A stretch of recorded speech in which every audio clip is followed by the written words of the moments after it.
পানির নিচে কিছু একটা আগেই অপেক্ষা করছে। এই জঙ্গলের গভীরে কিছুই আসলে নিরাপদ না।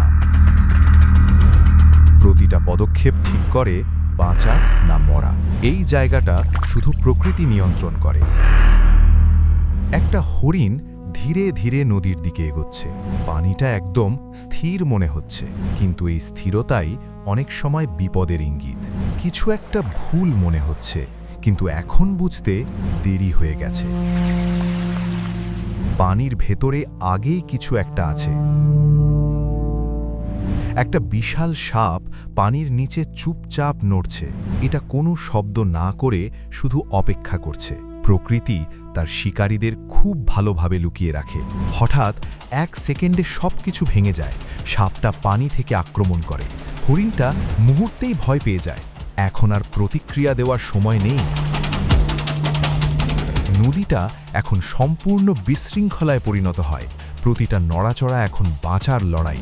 পানি কোনো পরিষ্কার পালানোর রাস্তা দেয় না, ভয় পুরো নিয়ন্ত্রণ নিয়ে নেয়। কিন্তু হঠাৎ আরও বড় কিছু দেখা যায়।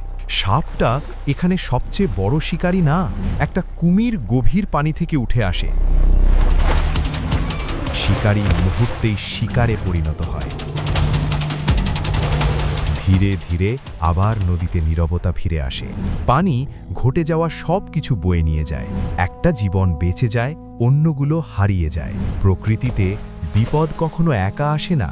প্রতিটা শান্ত পানির নিচে লুকানো থাকে সত্য, আর শুধু যারা মানিয়ে নিতে পারে তারাই বাঁচে। পানিটা আবার শান্ত মনে হচ্ছে, কিন্তু আসলে না। পানির নিচে সব সময় কিছু একটা অপেক্ষা করে, আর এই ফাঁদ কখনো ঘুমায় না।